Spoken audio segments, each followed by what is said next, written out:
ਸਤਿ ਸ਼੍ਰੀ ਅਕਾਲ। ਤੁਸੀਂ ਜੁੜੇ ਹੋਏ ਹੋ ਪੰਜਾਬੀ ਰੇਡੀਓ USA ਦੇ ਨਾਲ ਤੇ ਮੈਂ ਹਾਂ ਪ੍ਰਵੀਨ ਸ਼ਰਮਾ ਲੈ ਕੇ ਹਾਜ਼ਰ ਹਾਂ ਪ੍ਰੋਗਰਾਮ ਖਬਰ ਤੇ ਨਜ਼ਰ। ਖਬਰ ਤੇ ਨਜ਼ਰ ਪ੍ਰੋਗਰਾਮ ਦੇ ਵਿੱਚ ਕਈ ਅਹਿਮ ਤੇ ਕਈ ਖਾਸ ਖਬਰਾਂ ਨੂੰ ਲੈ ਕੇ ਚਰਚਾ ਕਰਨ ਦੇ ਲਈ ਮੇਰੇ ਨਾਲ ਜੁੜ ਚੁੱਕੇ ਨੇ ਪੰਜਾਬ ਤੋਂ ਪੱਤਰਕਾਰ ਦੀਪਕ ਸ਼ਰਮਾ ਚਨਾਰਥਲ ਜੀ। ਉਹਨਾਂ ਦਾ ਸਵਾਗਤ ਕਰਾਂਗੇ, ਪਹਿਲਾਂ ਫਿਰ ਕਰਾਂਗੇ ਕਈ ਖਾਸ ਖਬਰਾਂ ਨੂੰ ਲੈ ਕੇ ਚਰਚਾ। ਸ਼ਰਮਾ ਜੀ ਸਤਿ ਸ਼੍ਰੀ ਅਕਾਲ ਜੀ, ਸਵਾਗਤ ਹੈ ਜੀ ਪੰਜਾਬੀ ਰੇਡੀਓ USA। ਸਤਿ ਸ਼੍ਰੀ ਅਕਾਲ ਪ੍ਰਵੀਨ ਜੀ, ਸਾਰੇ ਦਰਸ਼ਕਾਂ ਨੂੰ ਸਰੋਤਿਆਂ ਨੂੰ ਮੇਰੀ ਪਿਆਰ ਭਰੀ ਸਤਿ ਸ਼੍ਰੀ ਅਕਾਲ ਜੀ। ਪ੍ਰੋਗਰਾਮ ਦੇ ਵਿੱਚ ਅੱਗੇ ਵਧਣ ਤੋਂ ਪਹਿਲਾਂ ਦੱਸਦੇ ਚੱਲੀਏ ਕਿ ਅੱਜ ਦਾ ਇਹ ਖਬਰ ਤੇ ਨਜ਼ਰ ਪ੍ਰੋਗਰਾਮ ਸਾਲ 2023 ਦੀ 26 ਜੂਨ ਦਾ ਪ੍ਰੋਗਰਾਮ ਹੈ ਤੇ ਦਿਨ ਅੱਜ ਸੋਮਵਾਰ ਹੈ। ਪ੍ਰੋਗਰਾਮ ਦੇ ਵਿੱਚ ਪ੍ਰੋਗਰਾਮ ਨੂੰ ਸਪਾਂਸਰ ਕਰਦੇ ਨੇ ਖਾਲਸਾ ਇੰਸ਼ੋਰੈਂਸ ਏਜੰਸੀ ਵਾਲੇ, ਜਿਨ੍ਹਾਂ ਤੋਂ ਤੁਸੀਂ ਹਰ ਤਰੀਕੇ ਦੀ ਇੰਸ਼ੋਰੈਂਸ ਲੈ ਸਕਦੇ ਹੋ। ਇੰਸ਼ੋਰੈਂਸ ਬਾਰੇ ਪਤਾ ਕਰਨ ਦੇ ਲਈ ਇਹਨਾਂ ਦਾ ਨੰਬਰ ਹੈ 408-272-2500। ਟਰਕੀਅਨ ਇਮੀਗ੍ਰੇਸ਼ਨ ਲਾ ਫਰਮ ਵਾਲੇ ਜੇ ਟਰਕੀਅਨ ਅਟਾਰਨੀ ਟਰਕੀਅਨ ਦੇ ਨਾਲ ਤੁਸੀਂ US ਇਮੀਗ੍ਰੇਸ਼ਨ ਬਾਬਤ ਕੋਈ ਵੀ ਸਲਾਹ ਕਰਨੀ ਹੈ, ਕੋਈ ਵੀ ਸਵਾਲ ਪੁੱਛਣਾ ਹੈ ਤੇ ਉਹਨਾਂ ਦਾ ਨੰਬਰ ਹੈ 4159090503।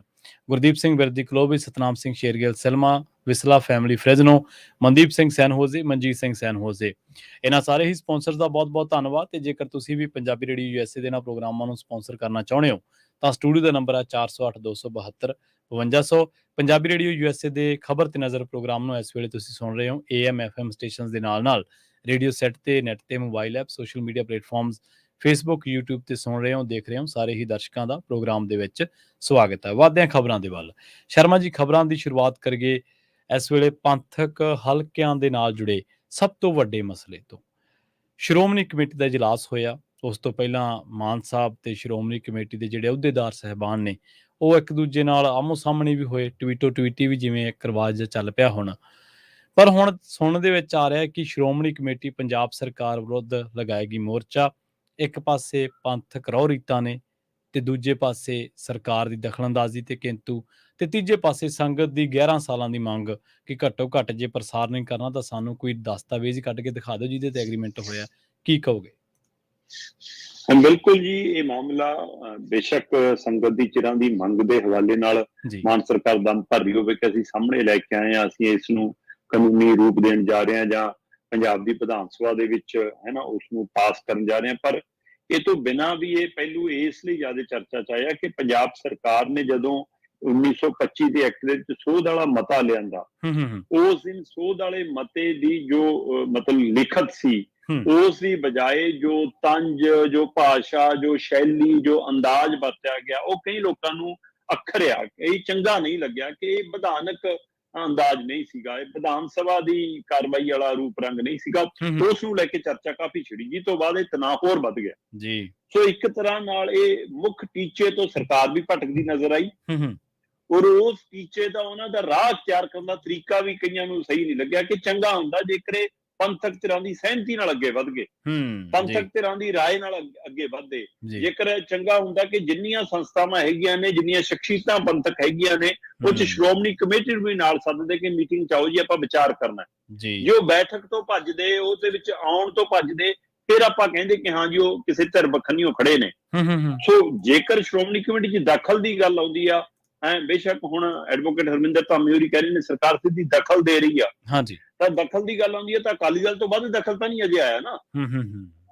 ਸਭ ਤੋਂ ਵੱਧ ਦਖਲ ਤਾਂ ਸ਼੍ਰੋਮਣੀ ਕਮੇਟੀ ਦੇ ਕੰਮਾਂ 'ਚ ਅਕਾਲੀ ਦਲ ਦੀ ਸਰਕਾਰ ਨੇ ਦਿੱਤਾ ਤੇ ਇਹੀ ਕੰਮ ਹੁਣ ਵਾਲੀ ਸਰਕਾਰ ਕਰਨ ਜਾ ਰਹੀ ਆ। ਸੋ ਇਹਦਾ ਮਤਲਬ ਕਿ ਹੁਣ ਸਰਕਾਰ ਬਦਲ ਗਈ, ਉਹਦਾ ਢੰਗ ਬਦਲ ਗਿਆ, ਪਰ ਦਖਲ ਨਹੀਂ ਬਦਲੀ। ਸੋ ਹੁਣ ਸ਼੍ਰੋਮਣੀ ਕਮੇਟੀ ਲਈ ਚੁਣੌਤੀ ਹੋ ਗਈ, ਦੂਰੀ ਦਖਲ ਹੋ ਗਈ, ਇੱਕ ਸਾਬਕਾ ਸਰਕਾਰ ਦੀ, ਇੱਕ ਮੌਜੂਦਾ ਸਰਕਾਰ ਦੀ। ਇਸ ਲਈ ਉਹਨਾਂ ਲਈ ਤਾਂ ਉਲਟਾ ਪਹਿਲੂ ਹੋ ਗਿਆ। ਪਰ ਜਦੋਂ ਇਹ ਐਕਟ ਪਾਸ ਕਰਕੇ, ਮਤਾ ਪਾਸ ਕਰਕੇ ਉਹਨੂੰ ਮੋਹਰ ਲੱਗਣ ਲਈ ਰਾਜਪਾਲ ਕੋਲ ਭੇਜਿਆ ਜਾਣਾ ਸੀ, ਉਹ ਤੋਂ ਪਹਿਲਾਂ ਹੀ ਸ਼੍ਰੋਮਣੀ ਕਮੇਟੀ ਦਾ ਵਫਦ ਰਾਜਪਾਲ ਕੋਲ ਪਹੁੰਚ ਗਿਆ। ਠੀਕ ਹੈ। ਉਹਨਾਂ ਨੇ ਰਾਜਪਾਲ ਨੂੰ ਕਿਹਾ ਜੀ ਕਿ ਤੁਸੀਂ ਇਹਦੇ ਪਰ ਗੌਰ ਕਰਿਓ ਜੀ, ਇਹ ਸਾਡੀ ਸਹਿਮਤੀ ਨਾਲ ਨੀਗਾ ਜੀ, ਇਹ ਸਭ ਤੋਂ ਬਿਨਾਂ ਹੈ ਜੀ, ਇਹ ਸੰਵਿਧਾਨ ਅਨੁਸਾਰ ਏਦਾਂ ਨਹੀਂ ਕਰ ਸਕਦੇ ਜੀ। ਸੋ ਧਾਮੀ ਹੋਰੀ ਕਹਿੰਦੇ ਰਾਜਪਾਲ ਨੇ ਸਾਡੀ ਗੱਲ ਸੁਣੀ ਹੈ ਜੀ, ਸਾਨੂੰ ਭਰੋਸਾ ਦਿਵਾਇਆ। ਪਰ ਉਸ ਸਮੇਂ ਤੱਕ ਸ਼੍ਰੋਮਣੀ ਕਮੇਟੀ ਇਜਲਾਸ ਐਲਾਨ ਚੁੱਕੀ ਸੀ ਜੀ, ਤੇ 26 ਤਰੀਕ ਦਾ ਜਿਹੜਾ ਇਜਲਾਸ ਹੋਣਾ ਸੀ, ਉਸ ਇਜਲਾਸ ਤੋਂ ਪਹਿਲਾਂ ਵੀ ਮੁੱਖ ਮੰਤਰੀ ਸਾਹਿਬ ਦਾ ਟਵੀਟ ਆਇਆ, ਇਜਲਾਸ ਤੋਂ ਬਾਅਦ ਵੀ ਟਵੀਟ ਆਇਆ। ਮਤਲਬ ਜਾਂ ਤਾਂ ਮੁੱਖ ਮੰਤਰੀ ਸਾਹਿਬ ਇੰਨੇ ਵਿਹਲੇ ਨੇ ਜੀ, ਹੈ ਨਾ, ਜਾਂ ਉਹਨਾਂ ਨੇ ਇਸ ਕੰਮਾਂ ਲਈ ਬੰਦੇ ਰੱਖੇ ਨੇ ਕਿ ਮੇਰੇ ਤੋਂ ਬਿਨਾਂ ਪੜ੍ਹੇ ਪਾ ਦਿਆ ਕਰੋ, ਜਾਂ ਉਹਨਾਂ ਨੂੰ ਲੱਗਦਾ ਕਿ ਮੇਰਾ ਕੰਮ ਤਾਂ ਟਵੀਟ ਕਰਨੀ ਹੈ, ਸਰਕਾਰ ਕੋਈ ਹੋਰ ਚਲਾ ਰਿਹਾ। ਸੋ ਉਹਨਾਂ ਨੇ ਪਹਿਲਾਂ ਵੀ ਟਵੀਟ ਕਰਤਾ, ਆਹ ਦੇਖਿਓ ਜੀ ਅੱਜ ਮਤਲਬ ਕਿ ਕਰਨਾ ਕੀ ਆ, ਤੁਸੀਂ ਸਾਨੂੰ ਪਤਾ ਹੀ ਆ, ਤੁਸੀਂ ਤਾਂ ਸਕ੍ਰਿਪਟੇ ਪੜ੍ਹਨੀ ਆ, ਜਿਹੜੀ ਬਾਦਲਾਂ ਦੇ ਘਰੋਂ ਲੈ ਕੇ ਆਉਣੇ ਤੁਸੀਂ ਤਾਂ ਉਹ ਸਕ੍ਰਿਪਟ ਅੱਜ ਬੋਲ ਕੇ ਪੜ੍ਹਨੀ ਹੈ, ਇਹ 'ਚ ਕੀ ਨਵਾਂ ਹੋਣਾ ਜੀ। ਤੇ ਹੋਣ ਤੋਂ ਬਾਅਦ ਕਹਿੰਦੇ ਜੀ ਇਹ ਤਾਂ ਮੈਨੂੰ ਗਾਲਾਂ ਕੱਢਣ ਤੱਕ, ਮੈਨੂੰ ਭੰਨਣ ਤੱਕ ਦਾ ਇਜਲਾਸ ਸੀ, ਉਹ ਕੰਮ ਕਰਕੇ ਮੁੜਿਆ ਹੈ। ਪੰਥਕ ਮਸਲੇ ਤਾਂ ਵਿਚਾਰੀ ਨਹੀਂ ਜੀ, ਕੋਈ ਗੁਰਬਾਣੀ ਦੇ ਪ੍ਰਸਾਰਨ ਦਾ ਕੋਈ ਫੈਸਲਾ ਲਿਆ ਜਾਂ ਨਹੀਂ ਲਿਆ ਜੀ, ਇਹ ਤੁਸੀਂ ਦੱਸੇ ਨਹੀਂ। ਕਹਿੰਦੇ ਤਾਂ ਮੈਨੂੰ ਭੰਨਣ ਲਈ ਬੁਲਾਇਆ ਸੀ ਇਜਲਾਸ, ਉਹ ਕੰਮ ਨਿਬੇੜ ਲਿਆ ਸੀ। ਸੋ ਫੇਰ ਟਵੀਟ ਆ ਗਿਆ। ਇਹਦੇ ਵਿਚਾਲੇ ਐਡਵੋਕੇਟ ਹਰਵਿੰਦਰ ਸਿੰਘ ਧਾਮੀ ਆਏ। ਧਾਮੀ ਹੋਰੀ ਕਹਿੰਦੇ ਕਿ ਭਾਈ ਆਹ ਟਵੀਟ ਘਟਾ ਲਓ, ਕੋਈ ਚੱਜ ਦਾ ਕੰਮ ਕਰ ਲਓ, ਏਦਾਂ ਨਹੀਂ ਹੁੰਦਾ, ਮੈਨੂੰ ਸਕ੍ਰਿਪਟ ਦੀ ਲੋੜ ਨਹੀਂ, ਮੈਂ ਵਕੀਲ ਹਾਂ, ਹੈ ਨਾ, ਤੇ ਮੈਨੂੰ ਲਿਖਣਾ ਵੀ ਆਉਂਦਾ, ਮੈਨੂੰ ਪੜ੍ਹਨਾ ਵੀ ਆਉਂਦਾ, ਤੇ ਜੇ ਮੈਂ ਮਤਲਬ ਕਿ ਸ਼੍ਰੋਮਣੀ ਅਕਾਲੀ ਦਲ ਦਾ ਮੈਂ ਵਰਕਰ ਵੀ ਹਾਂ, ਮੈਂਬਰ ਵੀ ਹਾਂ, ਤੇ ਜੇ ਮੈਂ ਉਹਨਾਂ ਦਫ਼ਤਰ 'ਚ ਚਾਹ ਪੀਣ ਵੀ ਚਲਾ ਗਿਆ ਤਾਂ ਵੀ ਤੁਸੀਂ ਟਵੀਟ ਕਰਦੇ ਹੋ, ਮਤਲਬ ਕਿ ਇਹ ਕਮਾਲ ਹੈ। ਉਹਨਾਂ ਨੇ ਇਸ ਸਵਾਲ ਨਾਲ ਜਵਾਬ ਵੀ ਦੇਣ ਦੀ ਕੋਸ਼ਿਸ਼ ਕੀਤੀ। ਪਰ ਸਵਾਲ ਹੈ ਕਿ ਇਜਲਾਸ 'ਚ ਕੀ ਹੋਇਆ। ਸਹੀ ਹੈ। ਇਜਲਾਸ ਦੇ ਵਿੱਚ ਜਿੰਨੇ ਮੈਂਬਰ ਆਏ, ਹਾਂਜੀ, ਚਾਹੇ ਉਹ ਅਕਾਲੀ ਦਲ ਬਾਦਲ ਵਾਲੇ ਧੜੇ ਤੋਂ ਜਿੱਤੇ ਹੋਣ, ਚਾਹੇ ਉਹ ਅਕਾਲੀ ਦਲ ਮਾਨ ਵਾਲੇ ਤੋਂ ਜਿੱਤੇ ਹੋਣ, ਚਾਹੇ ਇਹਨਾਂ ਚੋਂ ਨਿਕਲ ਕੇ ਬੀਬੀ ਵਾਲੇ ਅਕਾਲੀ ਦਲ ਦੇ ਨਾਲ ਖੜ ਗਏ ਹੋਣ ਜਗੀਰ ਕੌਰ ਨਾਲ, ਚਾਹੇ ਉਹ ਤੋਂ ਬਿਨਾਂ ਕੁਝ ਆਜ਼ਾਦ ਸ਼ਖਸੀਅਤਾਂ, ਆਜ਼ਾਦ ਹਸਤੀਆਂ ਹੋਣ, ਚਾਹੇ ਲੁਧਿਆਣੇ ਵਾਲੇ ਬੈਂਸ ਭਰਾਵਾਂ ਚੋਂ ਇੱਕ ਹੋਵੇ। ਸੋ ਇਹ ਸਾਰੇ ਜਿੰਨੇ ਮੈਂਬਰ ਕੱਲ ਹਾਜ਼ਰ ਸੀ ਪ੍ਰਵੀਨ ਜੀ, ਸਾਰਿਆਂ ਨੇ ਪੰਜਾਬ ਸਰਕਾਰ ਦੇ ਇਸ ਮਤੇ ਦੇ ਵਿਰੋਧ ਦੇ ਵਿੱਚ ਪੇਸ਼ ਕੀਤੇ ਮਤੇ ਨੂੰ ਸਮਰਥਨ ਕੀਤਾ। ਠੀਕ ਹੈ। ਸਾਰਿਆਂ ਨੇ ਇੱਕ ਰਾਏ ਦੇ ਵਿੱਚ, ਇੱਕ ਜੈਕਾਰੇ ਦੇ ਰੂਪ ਵਿੱਚ, ਸਾਂਝੀ ਇਬਾਦਤਾਂ ਦੇ ਰੂਪ ਦੇ ਵਿੱਚ ਸਰਕਾਰ ਦੇ ਉਸ ਮਤੇ ਨੂੰ ਰੱਦ ਕੀਤਾ। ਪਰ ਜਿਹੜਾ ਤਾਂ ਧਿਰ ਸੀਗੀ ਅਕਾਲੀ ਦਲ ਬਾਦਲ ਵਾਲੀ, ਹਾਂਜੀ, ਉਹਨਾਂ ਦੇ ਮੈਂਬਰ ਸੀ, ਉਹ ਤਾਂ ਕਹਿੰਦੇ ਜੀ ਮਤਲਬ ਕਿ ਇਹ ਜਿਵੇਂ ਚੱਲਦਾ ਉਵੇਂ ਚੱਲਣਾ ਚਾਹੀਦਾ। ਜਿਹੜੀ ਦੂਜੀ ਧਿਰ ਸੀ ਉਹ ਕਹਿੰਦੇ ਸੀ ਸਰਕਾਰ ਦੇ ਮਤੇ ਨੂੰ ਤਾਂ ਰੱਦ ਕਰਦੇ ਆ, ਪਰ ਇਹ ਜਿਵੇਂ ਚੱਲਦਾ ਉਵੇਂ ਨਹੀਂ ਚੱਲਣਾ ਚਾਹੀਦਾ, ਇਹਦੀ ਅਗਵਾਈ ਹੁਣ ਸ਼੍ਰੋਮਣੀ ਕਮੇਟੀ ਆਪ ਕਰੇ। ਸ਼੍ਰੋਮਣੀ ਕਮੇਟੀ ਸਮਰੱਥ ਹੈ, ਉਹ ਕਹਿੰਦੇ ਸ਼੍ਰੋਮਣੀ ਕਮੇਟੀ ਕੋਲ ਪੈਸਾ ਵੀ ਹੈਗਾ, ਸ਼੍ਰੋਮਣੀ ਕਮੇਟੀ ਕੋਲ ਉਸ ਮਹਾਰਤ ਰੱਖਣ ਵਾਲੇ ਹੁਣ ਸਿੱਖ ਪਰਿਵਾਰਾਂ ਦੇ ਬੱਚੇ ਵੀ ਹੈਗੇ, ਉਹਨਾਂ ਨੂੰ ਰੁਜ਼ਗਾਰ ਵੀ ਮਿਲੂ, ਭਰਤੀ ਕਰੋ, ਕੰਮ ਦਿਓ, ਇਸ ਨੂੰ ਉਸ ਲੈਵਲ ਤੇ ਲੈ ਕੇ ਜਾਓ। ਤੇ ਇਸ ਲਈ ਇਸ ਪੱਧਰ ਤੇ ਉਹ ਕਹਿੰਦੇ ਕਿ ਆਪਣਾ ਚੈਨਲ ਤੇ ਆਓ। ਸੋ ਇਹ ਸਾਰੇ ਵਰਤਾਰੇ ਦੇ ਵਿਚਾਲੇ ਕੁਝ ਮੈਂਬਰਾਂ ਨੇ, ਜਿਵੇਂ ਬੈਂਸ ਭਰਾ ਹੋਰਾਂ ਨੇ, ਉਹਨਾਂ ਚੋਂ ਜਿਹੜਾ ਹੈ ਨਾ, ਉਹਨਾਂ ਨੇ ਜਦੋਂ ਸਵਾਲ ਖੜਾ ਕਰਨ ਕੀਤਾ ਲਾਈਵ ਬੰਦ। ਠੀਕ ਹੈ। ਬੀਬੀ ਜਗੀਰ ਕੌਰ ਹੋਰੀ ਬੋਲੇ ਜਦੋਂ ਤੱਕ ਤਾਂ ਮਤਲਬ ਕਿ ਉਹਨਾਂ ਦੇ ਪਿੱਛੇ ਸਕੱਤਰ ਸਾਹਿਬ ਖੜੇ ਹੀ ਰਹੇ, ਸਟੇਟ ਸਕੱਤਰ ਸਾਹਿਬ, ਕਿ ਪਤਾ ਨਹੀਂ ਬੀਬੀ ਕੀ ਨਾ ਪੜ੍ਹ ਦੇਵੇ। ਤੇ ਉਹ ਤੋਂ ਬਾਅਦ ਜਿੱਦਾਂ ਹੀ ਬੀਬੀ ਨੇ ਸਾਰੀ ਗੱਲ ਕਰਨ ਤੋਂ ਬਾਅਦ ਲਿਫਾਫਾ ਕਲਚਰ ਤੇ ਸਵਾਲ ਖੜਾ ਕਰਨਾ ਸ਼ੁਰੂ ਕੀਤਾ, ਹੈ ਨਾ, ਜਾਂ ਮਤਲਬ ਕਿ ਦੋ ਗੱਲਾਂ ਕਰਨ ਦੀ ਕੋਸ਼ਿਸ਼ ਕੀਤੀਆਂ, ਤਾਂ ਜਦੇ ਪ੍ਰਧਾਨ ਜੀ ਕਹਿੰਦੇ ਮੈਨੂੰ ਫੜਾ ਦਿਓ ਜੀ, ਨਾ, ਜਦੇ ਉਹਨਾਂ ਤੋਂ ਕੈਮਰਾ ਵੀ ਹਟ ਗਿਆ, ਜਦੇ ਆਵਾਜ਼ ਵੀ ਬੰਦ ਹੋ ਗਈ। ਸੋ ਇਸ ਲਈ ਇਹਦਾ ਮਤਲਬ ਅੰਦਰ ਵੀ ਸਾਰਾ ਕੁਝ ਠੀਕ ਨਹੀਂ ਆ। ਤੇ ਤੁਸੀਂ ਆਪਣਿਆਂ ਦੀ ਆਵਾਜ਼ ਦਬਾਈ ਜਾਂਦੇ ਹੋ ਜੀ, ਤੁਸੀਂ ਚੁਣੇ ਹੋਏ ਮੈਂਬਰਾਂ ਨੂੰ ਇਜਲਾਸ 'ਚ ਨਹੀਂ ਬੋਲਣ ਦਿੰਦੇ, ਤਾਂ ਸਵਾਲ ਤਾਂ ਤੁਹਾਡੇ ਤੇ ਵੀ ਆਉਣਗੇ ਜੀ। ਸੋ ਇਹ ਸਾਰੇ ਇੱਕ ਮਤ ਨਾਲ ਚਾਹੇ ਫੈਸਲਾ ਹੋਇਆ, ਪਰ ਉਹਦੇ ਵਿੱਚ ਆਹ ਸਾਫ਼ ਹੈ ਕਿ ਅੰਦਰ ਸਾਰਾ ਕੁਝ ਇੱਕ ਮਤ ਨਹੀਂ ਹੈ, ਸਿਰਫ ਇਸ ਮਤੇ ਤੱਕ ਇੱਕ ਮਤ ਹੋ ਸਕਦੇ ਨੇ। ਉਹ ਵੀ ਕੀ ਮਜਬੂਰੀਆਂ ਸੀ ਜਾਂ ਸੱਚਮੁੱਚ ਦਿਲੋਂ ਇਸ ਗੱਲ ਦੇ ਉੱਤੇ ਸੀਗੇ ਕਿ ਹਾਂ ਇਹ ਸਹੀ ਨਹੀਂ ਹੋਇਆ ਜੀ। ਉਸ ਤੋਂ ਬਾਅਦ ਉਹ ਕਹਿੰਦੇ ਕਿ ਜੀ ਅਸੀਂ ਜੇ ਰਾਜਪਾਲ ਕੋਲ ਵੀ ਪਹੁੰਚਦਾ ਕਰਨਾ ਇਸਨੇ, ਹੁਣ ਇਸ ਮਤੇ ਦੇ ਹਵਾਲੇ ਨਾਲ ਕਿ ਸ਼੍ਰੋਮਣੀ ਕਮੇਟੀ ਨੂੰ ਅਧਿਕਾਰ ਹੈ, ਉਹਦੀ ਸਹਿਮਤੀ ਤੋਂ ਬਿਨਾਂ ਨਹੀਂ ਹੋ ਸਕਦਾ, ਇਸ ਲਈ ਇਹਦੇ ਹਵਾਲੇ ਨਾਲ ਅਸੀਂ ਰਾਜਪਾਲ ਨੂੰ ਬੇਨਤੀ ਕਰਾਂਗੇ ਕਿ ਉਹ ਸਰਕਾਰ ਦੇ ਫੈਸਲੇ ਤੇ ਮੋਹਰ ਨਾ ਲਾਉਣ। ਪਰ ਮੈਂ ਕੱਲ ਵੀ ਇਸ ਹਵਾਲੇ ਨਾਲ ਗੱਲ ਕਰ ਰਿਹਾ ਸੀਗਾ ਕਿ ਇਜਲਾਸ ਤੋਂ ਪਹਿਲਾਂ ਹੀ ਇਹ ਤੈਅ ਹੋ ਗਿਆ ਸੀਗਾ ਪ੍ਰਵੀਨ ਜੀ ਕਿ ਇਹ ਕੇਂਦਰ ਤੱਕ ਵੀ ਪਹੁੰਚ ਕਰਨਗੇ ਔਰ ਇਹ ਰਾਸ਼ਟਰਪਤੀ ਤੱਕ ਵੀ ਜਾਣਗੇ। ਸੋ ਉਸ ਦੇ ਲਈ ਬਕਾਇਦਾ ਕੱਲ ਵਾਲੇ ਉਸ ਦੇ ਵਿੱਚ ਆਇਆ ਕਿ ਜੀ ਚਾਹੇ ਐਕਟ ਦਾ ਮਾਮਲਾ ਹੋਵੇ, ਚਾਹੇ ਇਹ ਕਾਰਾਂ ਦੇ ਹਵਾਲੇ ਨਾਲ ਦਾੜੀ ਦੇ ਉੱਤੇ ਕੀਤੀ ਟਿੱਪਣੀ ਹੋਵੇ, ਚਾਹੇ ਉੱਥੇ ਬੁੱਧ ਰਾਮ ਵੱਲੋਂ ਗੁਰੂਆਂ ਭਗਤਾਂ ਜਿਨ੍ਹਾਂ ਦੀ ਬਾਣੀ, ਪਵਿੱਤਰ ਬਾਣੀ ਗੁਰੂ ਗ੍ਰੰਥ ਸਾਹਿਬ ਸ਼ਾਮਲ ਹੈ, ਉਹਨਾਂ ਦੇ ਉਚਾਰਨ ਦੇ ਨਾਮ ਉਚਾਰਨ ਦਾ ਪਹਿਲੂ ਹੋਵੇ, ਚਾਹੇ ਰਾਗੀ ਸਿੰਘਾਂ ਦੇ ਹਵਾਲੇ ਨਾਲ ਕੀਤੀ ਟਿੱਪਣੀ ਹੋਵੇ, ਇਹਨਾਂ ਸਾਰੇ ਪਹਿਲੂਆਂ ਨੂੰ ਸਾਂਝੇ ਰੂਪ 'ਚ ਇੱਕ ਖਰੜਾ ਤਿਆਰ ਕਰਕੇ, ਇੱਕ ਚਿੱਠੀ ਤਿਆਰ ਕਰਕੇ, ਉਹਦੇ ਪਾਸ ਮਤਿਆਂ ਦੀ ਕਾਪੀ ਨਾਲ ਲਾ ਕੇ ਇਹ ਗ੍ਰਹਿ ਮੰਤਰਾਲੇ ਨੂੰ ਮਿਲਣ, ਗ੍ਰਹਿ ਮੰਤਰੀ ਨੂੰ ਮਿਲਣ ਦਾ ਵੀ ਸਮਾਂ ਮੰਗ ਰਹੇ ਨੇ, ਔਰ ਇੱਕ ਵਕਤ ਰਾਸ਼ਟਰਪਤੀ ਕੋਲ ਵੀ ਪਹੁੰਚਣ ਜਾ ਰਿਹਾ ਜੀ। ਸੋ ਇਹ ਉੱਥੇ ਤੱਕ ਉਪਰਾਲਾ ਕਰਨਗੇ। ਸੋ ਇਸ ਲਈ ਇਹ ਦੇਖਣ ਵਾਲੀ ਗੱਲ ਹੋਗੀ। ਬੀਬੀ ਜਗੀਰ ਕੌਰ ਕਹਿੰਦੀ ਕਿ ਅਸੀਂ ਤਾਂ ਉਹ ਆ ਜਿਹੜੇ ਕੇਂਦਰ ਸਰਕਾਰ ਨੂੰ ਝੁਕਾਉਂਦੇ ਰਹੇ ਹਾਂ, ਪ੍ਰਧਾਨ ਮੰਤਰੀ ਤੋਂ ਫੈਸਲੇ ਵਾਪਸ ਕਰਾਉਂਦੇ ਰਹੇ ਹਾਂ, ਤੇ ਤੁਸੀਂ ਇੱਕ ਸਰਕਾਰ ਤੋਂ ਡਰ ਕੇ, ਪੰਜਾਬ ਸੂਬੇ ਸਰਕਾਰ ਤੋਂ ਡਰ ਕੇ ਚੁੱਪ ਕਰਕੇ ਬੈਠ ਗਏ, ਐਂ ਮਤੇ ਪਾ ਕੇ ਥੋੜਾ ਸਰੂਗਾ। ਤਾਂ ਫਿਰ ਇਹ ਸਾਰੇ ਦੇ ਵਿੱਚ ਇਹ ਵੀ ਤੈਅ ਹੋਇਆ ਕਿ ਫਿਲਹਾਲ ਅਸੀਂ ਆਹ ਪਹਿਲੂ ਕਰਾਂਗੇ, ਰਾਜਪਾਲ ਨੂੰ ਪਹੁੰਚਦਾ ਕਰਾਂਗੇ ਮਤਾ, ਕੇਂਦਰ ਦੇ ਗ੍ਰਹਿ ਵਿਭਾਗ ਤੱਕ ਪਹੁੰਚਦਾ ਕਰਾਂਗੇ ਤੇ ਰਾਸ਼ਟਰਪਤੀ ਨੂੰ ਵਾਪਸ ਦੇ ਰੂਪ 'ਚ ਮਿਲਾਂਗੇ। ਤੇ ਉਸ ਦੇ ਬਾਵਜੂਦ ਵੀ ਜੇਕਰ ਸਰਕਾਰ ਨੇ ਆਪਣਾ ਇਹ ਮਤਾ ਵਾਪਸ ਨਹੀਂ ਲਿਆ ਔਰ ਜਿਹੀ ਜੀ ਸ਼ੈਲੀ, ਜਿਹੀ ਜਿਹੀਆਂ ਟਿੱਪਣੀਆਂ ਕੀਤੀਆਂ ਮੁੱਖ ਮੰਤਰੀ ਭਗਵੰਤ ਮਾਨ ਹੋਰਾਂ ਨੇ, ਉਹਨੇ ਜਨਤਕ ਮਾਫੀ ਨਾ ਮੰਗੀ, ਤਾਂ ਅਸੀਂ ਫਿਰ ਇਹ ਚੇਤਾਵਨੀ ਦਿੰਦੇ ਹਾਂ ਕਿ ਫਿਰ ਸ਼੍ਰੀ ਅਕਾਲ ਤਖਤ ਸਾਹਿਬ ਦੀ ਛਤਰ ਛਾਇਆ ਹੇਠ ਅਰਦਾਸ ਜੋਦੜੀ ਕਰਕੇ ਇੱਥੋਂ ਸਰਕਾਰ ਦੇ ਖਿਲਾਫ ਇੱਕ ਮੋਰਚਾ ਸ਼ੁਰੂ ਕੀਤਾ ਜਾਊਗਾ, ਪੰਜਾਬ ਸਰਕਾਰ ਦੇ ਖਿਲਾਫ ਇੱਕ ਮੋਰਚਾ ਲਾਇਆ ਜਾਊਗਾ।